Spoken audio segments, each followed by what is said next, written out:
প্রথমবারের মতো বড় পর্দায় অভিষেক হতে যাচ্ছে সুহানা খানের। প্রথম ছবিতেই বাবার সঙ্গে মানে শাহরুখ খানের সঙ্গে অভিনয় করবেন সুহানা, বাট কোন চরিত্রে অভিনয় করবেন? অন্যদিকে পশ্চিমা দেশগুলোতে নিষিদ্ধ করা হলো ইয়ামি গৌতমের আর্টিকেল 370 সিনেমাটি, কিন্তু কেন জানাচ্ছি ভিডিওতে। তাই আর দেরি না করে তাড়াতাড়ি শুরু করা যাক আজকে সুপার ডুপার গসিপস।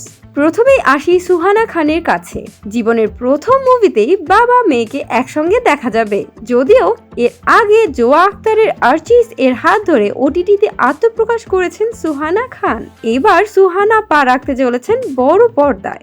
গোপন সূত্রে জানা গিয়েছে বাবা মেয়েকে নাকি একই ছবিতে দেখা যাবে।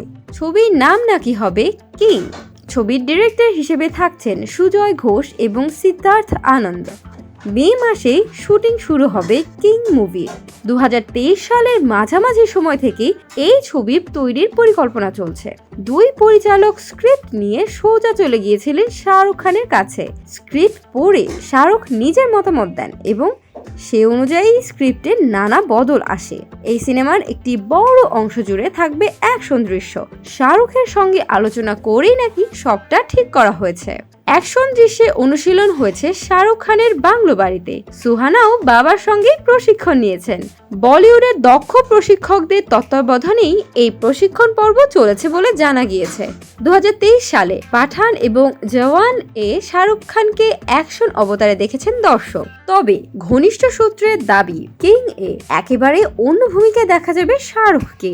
আগের দুটি সিনেমার সঙ্গে নাকি কোনো মিলই থাকছে না এই ছবির। বাট শাহরুখ বা সুহানা কে কোন ক্যারেক্টার প্লে করবেন সেটি কিন্তু ক্লিয়ার করেননি। অন্যদিকে পশ্চিম এশিয়ার দেশগুলোতে নিষিদ্ধ করা হলো ইয়ামি গৌতমের আর্টিকেল 370 সিনেমাটি। ছবিতে গোয়েন্দা চরিত্রে দেখা গিয়েছে ইয়ামিকে।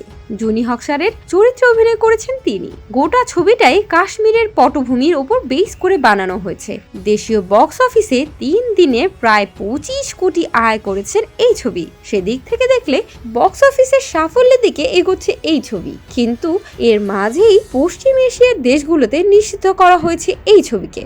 শুধু আর্টিকেল 370 নয়, এর আগে fighter, tiger 3, the Kashmir files নিয়েও একই পদক্ষেপ গ্রহণ করেছেন পশ্চিমা দেশগুলি। 370 অনুচ্ছেদ অনুযায়ী জম্মু ও কাশ্মীর বিশেষ কিছু সুবিধা ভোগ করত। 2019 সালে আর্টিকেল 370 বাতিল হওয়ায় জম্মু ও কাশ্মীর সেই বিশেষ মর্যাদা হারায়। সাবেক জম্মু ও কাশ্মীর রাজ্যকে দুটি কেন্দ্রশাসিত অঞ্চল জম্মু কাশ্মীর এবং লাদাখে ভাগ করা হয়। সেই প্রেক্ষাপটেই নির্মিত এই ছবির চিত্রনাট্য। তবে কী কারণে ছবিটি নিষিদ্ধ করেছেন এই দেশগুলি তার কোনো ব্যাখ্যা দেননি তারা।